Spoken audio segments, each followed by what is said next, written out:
Chapitre 28. Les familles stellaires.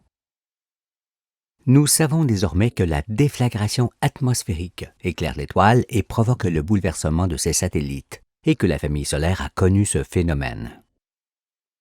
Mais avant de développer ce qui se produisit avec nos propres astres dans les temps anciens, poursuivons encore un peu du côté des étoiles. Il est en effet nécessaire d'examiner leur vie en groupe pour bien situer notre monde solaire parmi les mondes du ciel. Les liens des Pléiades et les cordages de l'Orion, dont parle l'Écriture, sont les puissantes magnétosphères et les anneaux que l'on voit ici et qui relient les astres entre eux, et notamment les étoiles. Et c'est en raison de ces attaches que les astres peuvent former une galaxie qui tourne sur elle-même, sans que cette rotation ne les assème par la force centrifuge. Bien qu'invisibles, ces liens sont matériels, car eux seuls permettent l'existence des familles stellaires et le prolongement des mondes. Lors de l'explosion atmosphérique, les satellites sont repoussés au loin par la déflagration et sont ensuite maintenus à distance par le souffle de l'étoile. Ainsi, dès après l'éclairement du Soleil, les va-et-vient décrits par les planètes se firent loin de lui, beaucoup plus loin que leur position initiale. Par exemple, aujourd'hui, toute la famille de Jupiter s'inscrit dans un globe. Mais dès que cet astre brillera, ce globe sera en expansion sous le souffle de l'étoile nouvelle et deviendra immensément plus grand qu'il ne l'est de nos jours.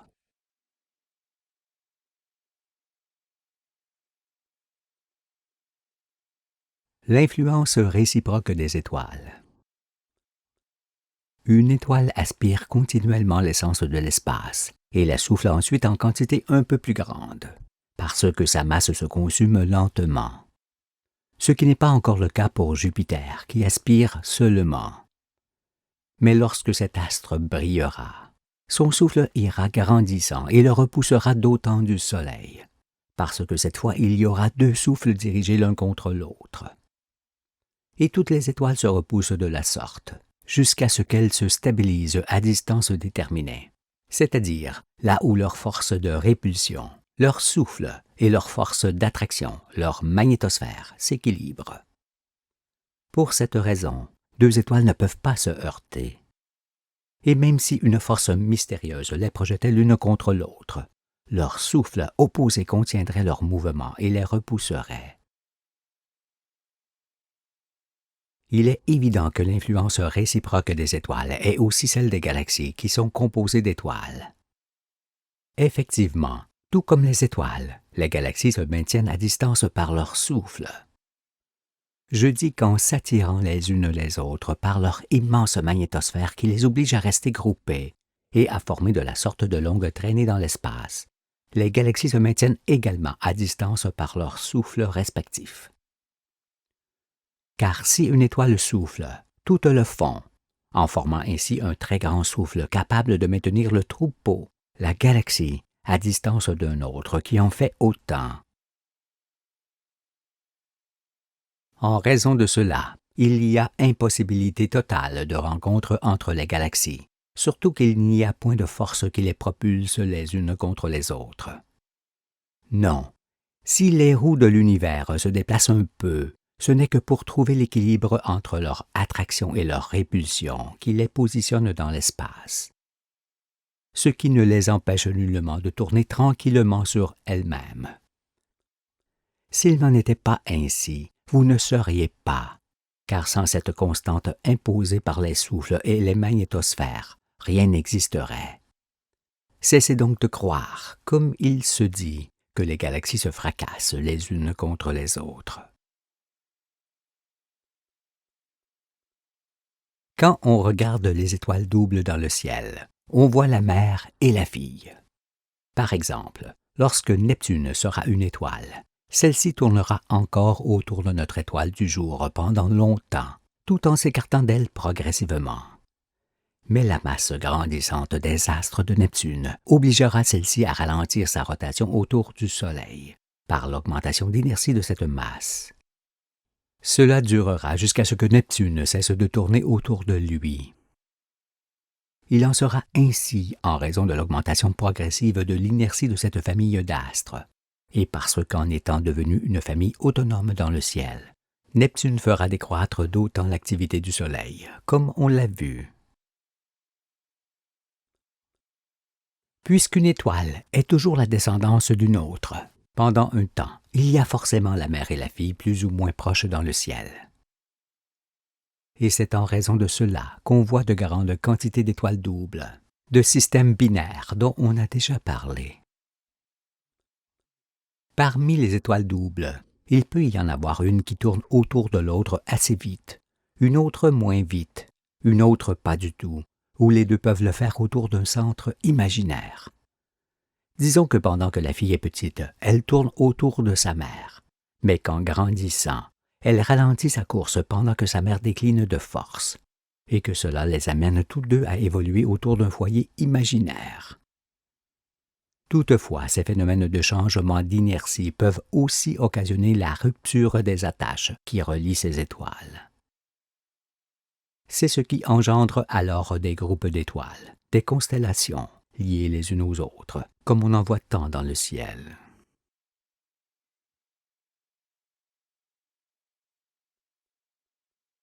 Les amas d'étoiles. Un groupe d'étoiles peut aussi former progressivement un amas considérable au sein d'une galaxie.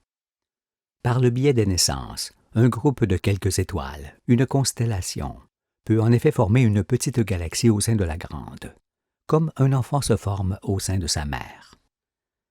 Si donc cet amas se produit, parce que la force centrifuge de la galaxie ne peut rompre les liens qui attachent les étoiles ensemble, il ne va cesser de se développer par les nouvelles étoiles naissantes. Mais l'inertie grandissante d'un tel amas, dans une galaxie qui tourne en exerçant sur lui une grande force centrifuge, ne peut rester sans conséquence. En effet, lorsque l'amas ne pourra plus suivre le mouvement de rotation de la galaxie, il prendra du retard dans ce mouvement et finira par se retrouver à l'extrémité de la branche à laquelle il échappera. On peut observer ce phénomène dans le ciel, où l'on assiste à la naissance d'une véritable petite galaxie. Cette galaxie montrée en plan est connue. On voit qu'après s'être dirigé à l'extrémité de la branche, l'amas est en train de rompre les liens qui la reliaient à la grande roue. Cela se produit d'autant mieux que les étoiles de la petite galaxie vont en sens inverse, et leur séparation est visible par le manque d'étoiles au lieu indiqué. On note également le relâchement de la branche mère, qui était ployée sous l'effort. Il est donc incontestable que l'on assiste ici à la naissance d'une galaxie. Et c'est une des merveilles du ciel que l'on contemple et qui n'est pas la moindre, parce qu'on voit de quelle façon les galaxies se forment et se multiplient. Nous savons que quand les étoiles sont usées et s'éteignent, elles laissent un immense vide magnétosphérique qui se comble aussitôt par les magnétosphères des étoiles environnantes. C'est donc ce phénomène de disparition qui entraîne les étoiles vers le centre de la roue, en obligeant cette dernière à tourner sur elle-même. Comme la condensation de l'air crée une dépression dans l'atmosphère qui s'enroule en spirale en entraînant tous les nuages, les masses qui disparaissent au centre de la galaxie créent également une dépression qui entraîne toutes les étoiles, en formant ainsi les branches spiralées de la galaxie. On peut aussi comparer ce phénomène de dépression à une lente implosion. Un amas est une galaxie embryonnaire, une boule constituée d'étoiles et d'un très grand nombre de planètes avec leurs satellites. Il acquiert un mouvement de rotation lorsqu'il se détache d'une branche. Et, comme on vient de le voir, ce mouvement s'accélère ensuite, au fur et à mesure que les étoiles qui le composent se déplacent vers le centre où elles disparaissent au terme de leur jour. Ce phénomène de disparition est donc bien moteur. C'est pourquoi, lorsque ces amas se détachent et se retrouvent dans l'espace intergalactique, ils tournent de plus en plus vite et s'aplatissent, jusqu'à ce qu'ils stabilisent leur vitesse par l'augmentation de leur diamètre et du nombre d'astres. En attendant, ces petites galaxies prennent la forme de toutes sortes de roues. Mais quelle que soit leur forme, le jour où on les observe, ces amas ont tous l'intégration, désintégration pour existence et force motrice. Ils ne sont donc point à part dans l'univers, comme beaucoup le croient. L'image ci-dessus nous montre aussi que le développement d'une galaxie est limité. Sinon, elle grandirait démesurément, faisant que l'univers ne serait qu'un amas d'étoiles à l'infini. Ce qui ne peut se produire, parce que l'intégration et la désintégration simultanée de la matière ne le permettent pas. Je ne sais si cela vous frappe, mais cette naissance d'une petite galaxie est l'illustration même du principe d'existence des astres que j'enseigne. Ce qui vous éloigne encore plus de ceux qui affirment que les galaxies trouvèrent ensemble existence à la suite d'une soudaine explosion locale du néant, qui se produisit à un moment donné, par rien et par hasard, dans l'espace qu'ils croient limité en ne faisant point partie de l'univers.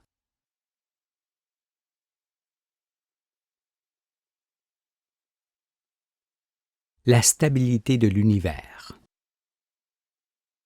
Comme on l'a dit, lorsque dans un troupeau le nombre des naissances dépasse celui des disparitions, ce troupeau augmente de taille. Contrairement, lorsque les disparitions sont supérieures aux naissances, ce troupeau s'évanouit lentement. Il en est de même pour les galaxies qui peuplent l'univers. Toutefois, ce qu'il est important de connaître, ce n'est point le nombre de galaxies, car il s'agit d'un nombre sans commencement ni fin, mais qu'il y ait autant de matière intégrée, les astres, que de matière désintégrée, l'espace. Sinon, il va de soi qu'il y aurait instabilité et inexistence des galaxies. L'univers est donc stable, parce que l'intégration et la désintégration se font simultanément en quantité semblable. Cela est comparable à l'inspiration et l'expiration d'une même quantité d'air. Imaginez qu'il n'y ait que l'intégration. Il n'y aurait point d'étoiles qui se désintègrent et le volume même de l'univers ne pourrait exister, pas plus qu'il n'existerait s'il n'y avait que la désintégration. Non, ces deux mouvements contraires sont parfaitement équivalents, ce qui est indéniable.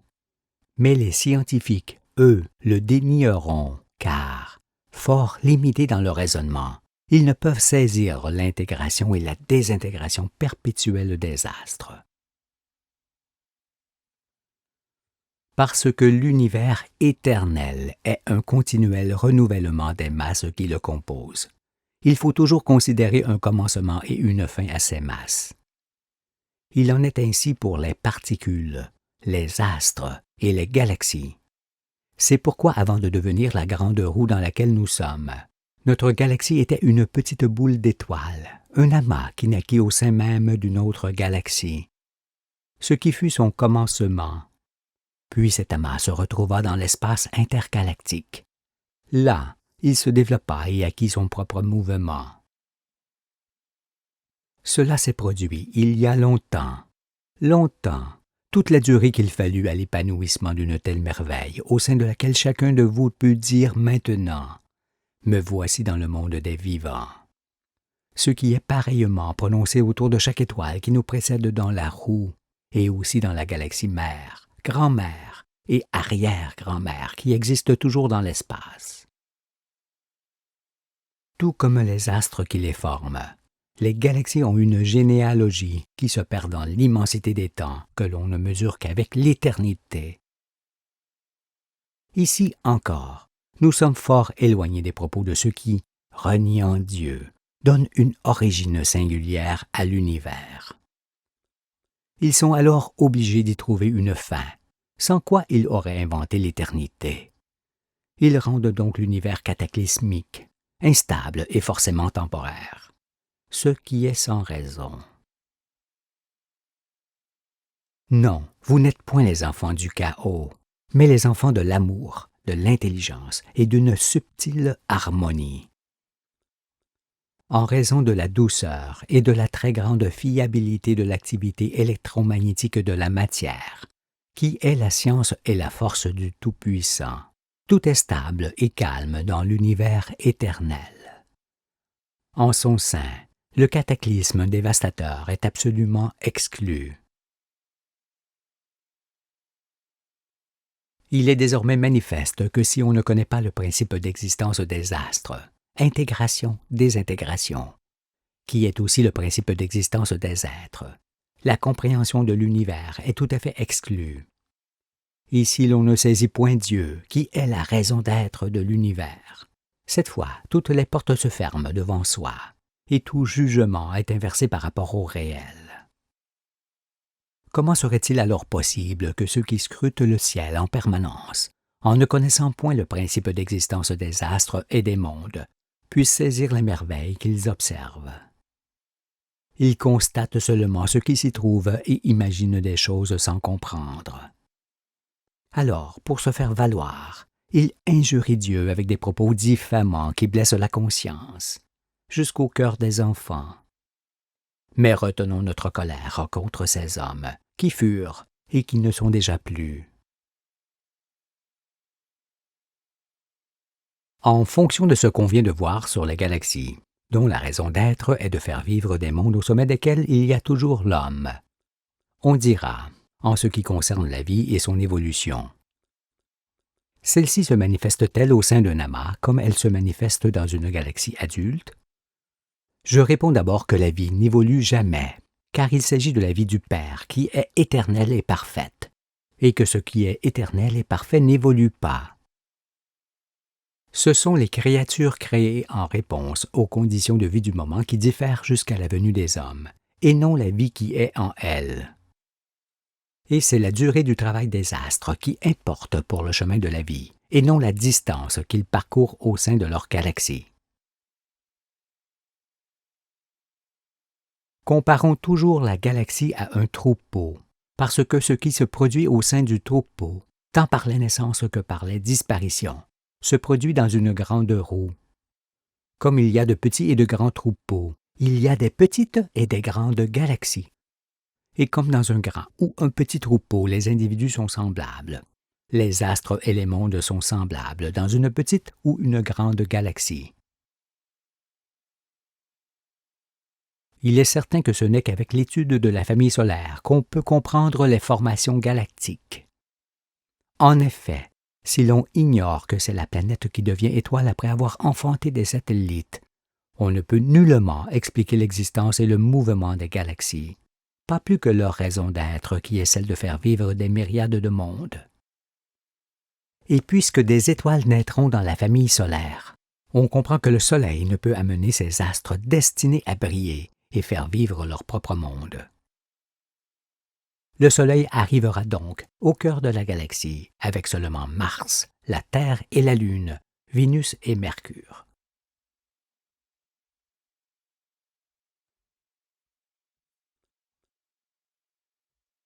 L'étoile liée au Soleil. Le souffle du Soleil dirigé contre le souffle des autres étoiles donne l'impression que ces étoiles sont fort éloignées de nous. Certes, elles le sont comme cela apparaîtra avec l'étude des ondes, mais pas autant qu'on le dit. C'est pourquoi, et en sachant que Jupiter sera lié au Soleil lorsqu'il brillera comme lui, on en conclut que le Soleil doit être aussi lié à une étoile. Comme l'anneau du Soleil a une action sur l'atmosphère de Jupiter, et que l'expérience de la chandelle démontre que les électrons peuvent souffler des gaz, même en feu, on en conclut que le Soleil est réellement lié à une autre étoile par un anneau, parce que cet anneau laisse également des traces dans son atmosphère en feu.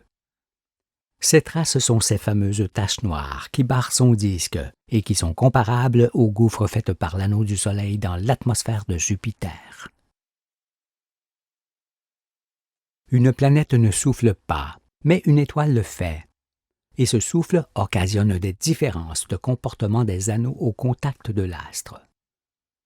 Donc, si Jupiter, qui ne souffle pas, réunit les conditions de la formation d'une tache ovale d'un côté de son disque, il ne peut en être de même pour le Soleil, qui souffle avec puissance l'essence qu'il restitue à l'univers.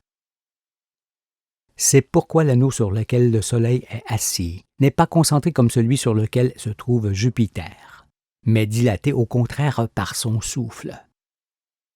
Et les électrons de cet anneau vont au contact de sa masse comme ils le peuvent, en formant des taches, des gouffres, qui apparaissent noirs par contraste avec le restant en feu de l'atmosphère. Comme l'anneau du Soleil fait vriller l'atmosphère de Jupiter, l'atmosphère en feu du Soleil est vrillée elle aussi par le même phénomène. Cela se remarque parce que les taches alignées sur son disque ne se situent pas exactement sur son équateur, mais un peu en biais par rapport à celui-ci, comme c'est aussi le cas pour la tache rouge de Jupiter. Toutes ces constatations nous obligent à conclure que le Soleil est toujours lié à une étoile. Et lorsqu'on sait que le Soleil brille depuis très peu de temps, cela renforce cette conclusion. Nous avons vu que Neptune sera probablement la première étoile à briller dans la famille solaire. Puis ce sera le tour d'Uranus, puis de Saturne et en dernier de Jupiter. En imaginant que ces 4 étoiles brillent déjà et qu'elles soient alignées dans le ciel, l'inertie grandissante le permet, et au bout desquelles le Soleil se trouve. On voit que Jupiter est l'étoile la plus proche du Soleil. Ce qui est semblable pour l'enfant dernier-né qui se trouve toujours le plus près de sa mère. Si le Soleil est issu d'une famille nombreuse, il est dans cette famille ce que les étoiles Neptune, Uranus, Saturne ou Jupiter seront dans sa propre famille. S'il est positionné comme Neptune, il est forcément la première étoile qui brille dans sa famille originelle. Dans ce cas, il reste 3 étoiles en préparation dans sa famille, ou 2 s'il est comme Uranus, ou 1 s'il est comme Saturne, ou aucune s'il est comme Jupiter. En sachant que le Soleil augmente soudainement son activité tous les 11 ans, nous sommes plutôt enclins à penser qu'il est comme Saturne. Cela parce que ce changement régulier d'activité est dû à l'influence d'une planète sœur qui tourne autour de sa mère en 11 ans, comme Jupiter le fait autour du Soleil. En effet, quand Saturne brillera et se reculera du Soleil, Jupiter, pas encore étoile, n'en continuera pas moins à tourner autour du Soleil en 11 ans. C'est un même schéma. On peut alors en conclure que le Soleil doit occuper dans sa famille originelle la place qu'occupe Saturne dans la sienne. Ce qui signifie qu'il y aurait au moins 1 ou 2 étoiles sœurs du Soleil qui sont ses aînées, et une étoile à venir qui serait sa cadette et celle qui l'influence tous les 11 ans lors de son passage. Par conséquent, en amont du Soleil, il y aurait 1 ou 2 mondes cousins du nôtre, et en aval, un monde à venir.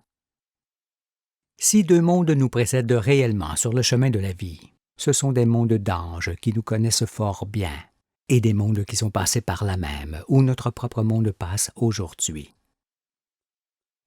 Quant au monde à venir, en aval, il sera ce que notre propre monde fut depuis que le Soleil brille, car tous les mondes de la galaxie suivent la même voie. Ces révélations ne vous remplissent-elles pas de joie? Ah, mes enfants, dans le ciel, plus rien n'est pareil à vos yeux, et dans vos cœurs, tout change. La vie trouve tout son sens cette fois. Car n'est-il point merveilleux de savoir que l'on n'est point seul dans l'immensité, et que l'on demeure éternellement dans des mondes toujours différents? La grandeur du Tout-Puissant est notre joie, et son amour notre force, car il a appelé chacun de nous dans le monde des vivants pour être ses demeures et son temple. Maintenant, nous le comprenons. Sur cela, Jésus répond à ceux qui lui reprochent d'appeler Dieu son Père. En vérité, je vous le dis, le Fils ne peut rien faire de lui-même. Il ne fait que ce qu'il voit faire au Père, et tout ce que le Père fait, le Fils aussi le fait pareillement. Car le Père aime le Fils et lui montre tout ce qu'il fait, et il lui montrera des œuvres plus grandes que celles-ci, afin que vous soyez dans l'étonnement. Puisque Jésus dit que Dieu montrera à son Fils des œuvres plus grandes que celles qui sont l'objet des Écritures, c'est que vous êtes dans l'accomplissement de cette parole aujourd'hui, avec moi, qui vous montre aussi que Dieu et les hommes sont un dans l'immensité de l'univers.